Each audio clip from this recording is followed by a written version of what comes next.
What's up traders, Tom here with another video. Jobless claims for another week are coming. Jerome the printing press Powell is getting ready for his speech.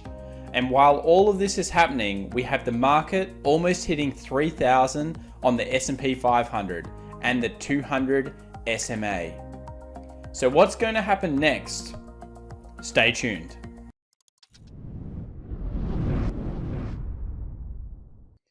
I would just like to remind everybody that if you're enjoying our content, remember to subscribe and hit that bell icon to receive more financial videos on the current markets.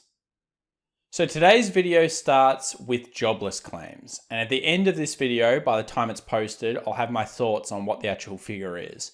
But to get started, let's talk about how many people have actually lost their job so far and at what speed that happened. So here we have the jobless claims. So we've got the week ending March 21st, April 18th, April 11th, and all these other dates. And we can see that it's starting to taper off in terms of the amount, but we can still see that there's a huge backlog in terms of the people that are still losing their jobs up to this point. And we'd expect this to continue, and the market to a degree does expect it. But so many people are on filing for jobless claims amid this current crisis, and it's just terrible to see it in a chart like this and just to see how steep that increase really is.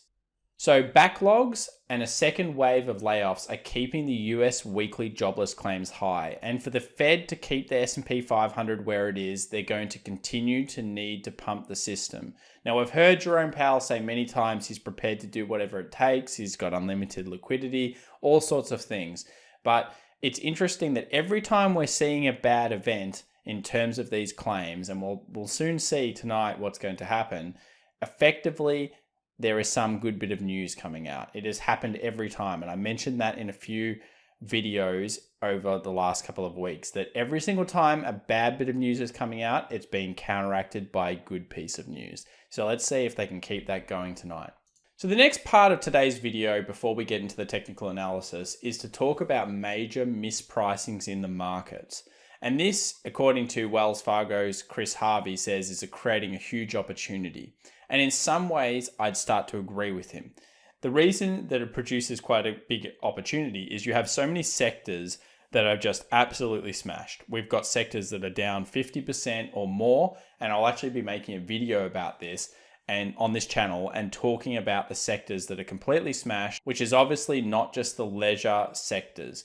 And there's other sectors at play here in terms of good, deep, potential value plays. And we haven't heard people say that value investments have been a good idea for a while. And when the market, let's say it eventually does turn over, if you're buying, let's call it value investments, you'll actually find that sometimes if a stock's been battered super heavily, even when the market is getting, let's say, a second, downturn, those stocks, sometimes if they're well picked, won't actually move that much because they're already at significantly undervalued prices. Whereas the growth stock, or the stock that you've bought, maybe being a tech stock that's doing really, really well, perception-wise, is actually severely overvalued. So that's actually the one that will perform worse in a crash. So if you're looking for opportunities right now, potentially it is in value investing. And I tend to agree with him in that concept. And there's specific stocks that you can look at for longer term holds if you're going to hold them for multiple years.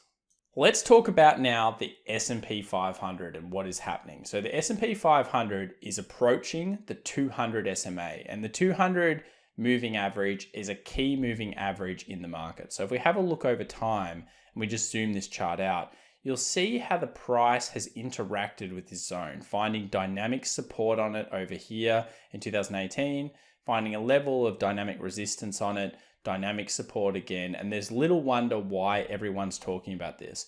But the key to this 200 moving average is on a psychological level, 3,000, ahead of literally the unemployment claims, and on Friday, of course, Jerome Powell. So we've got key market news events coming into absolute key resistance. And a few weeks ago, we made a video saying the bear's last stand. And these areas, this area here between this 2950 and this 3000 truly is the last stand before we see a movement up to probably around 3150. So if you're a bear, you better be hoping that this particular section holds and that this is the key area. If we compare it to the US 30 or the Dow actually wasn't able to make a new high last night. So it's still stuck in the range or a bit of a trap. So we've got a trap here between the 22, kind of 23 level, and then we've got a trap here just above or just before 25,000. So basically there's a 2,000 point range in here, and the market is currently trapped in there. Whichever way this breaks, and I'm starting to think the Dow might be the best technical in terms of waiting for the break, expect it to try to fill to the next zone. So that 200 moving average and the 3,000, I think is going to be key resistance in the next coming days for the S&P 500. The NASDAQ, if we take a look at that, it is very close to the all-time highs. We're now sitting at around 90 or 9,500 in terms of where it got to. It's shorted a little bit pre-market here.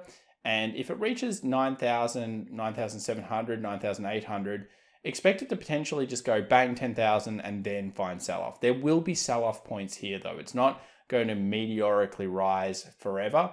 Like any market, there is going to be a pullback. Whether it's a crash all the way back down or not, we're not sure yet. The price action will tell us that. But there is clearly some points of resistance. And from a risk reward standpoint, would I be buying more NASDAQ here? Probably not. I wouldn't buy NASDAQ just here. I've found it to be patient and have convictions in what you're looking for, and what you want is the key to any market. I could go make 10% on a Forex currency or 10% on a different stock. I don't have to just buy the indices. So there is always an opportunity somewhere else, and I'm not going to be FOMO'd into any position. So in this case, the NASDAQ does not present me the kind of value I'm looking for right now. Was there some value down here? Yeah, long term there definitely was. Was there some value here? Yeah, long term there definitely was. Do I think there's value here? Long term maybe, because anywhere is good value, but right there I'm not buying. That's just not an area I'm interested in. Okay, so the next point I want to bring up is how many weeks have we actually been in this bull movement so far? So in terms of bull movement, we can call this the first candle. So 1, 2, 3, 4, 5, 6, 7, 8, 9. Okay. And that's really important because when we go over and we zoom out and we look at 2008, look at the pull up in the first time. 1, 2, 3, 4, 5, 6, 7, 8, 9, 10, and then it sold off again. So it can take some time. You know, people are losing faith right now and they're saying, oh, you know, I think it's not a bull trap. It's absolutely going to go on forever, and the Fed is just going to continuously print, and people like Warren Buffett and people like Druckenmiller and all these guys that are saying it's going to go down, they're all, you know, idiots and I'm wrong with them. You have to have your convictions. And to me, a conviction is I look through history and I start to get an idea of things that could possibly happen, and that gives me the conviction to stick to my goals. Am I going to sell all of my positions because I think it might come down? No. And I have seen people do that. And they say I'm 100% cashed. Well, I don't want to do that. I always want to have long things in the market. However, I'll be strategic with the concepts of what I want long in the market. Maybe I want long property in Australia in the market. Maybe I want long certain technology sectors or healthcare sectors. You know, I think that healthcare is always a growing field. It beats everything long term. If you want to look at something that does really well, healthcare does do really well. It beats inflation by a huge amount. Healthcare and its costs always go up over time. Potentially government legislation could destroy that, but history will tell you it's the one thing that we will pay anything for is our health. So I've always been a big proponent of that sector. Now, when it comes to where we're currently at here, 3,000 is certainly the key. But to put it in perspective of time, as we saw with the GFC, it can take time before the next pullback happens. This is just more pronounced than usual. It doesn't mean that it's not going to come back down. You've got to give it the time. And this would be basically saying the next 2 weeks, we should see some action in terms of the bearish side based on the GFC and based on previous events.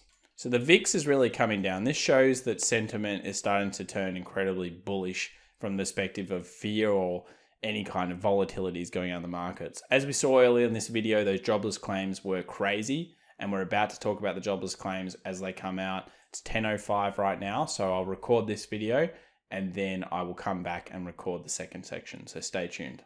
Okay, so we're back with unemployment claims just ahead of pre-market. Basically 2.4 million expectation.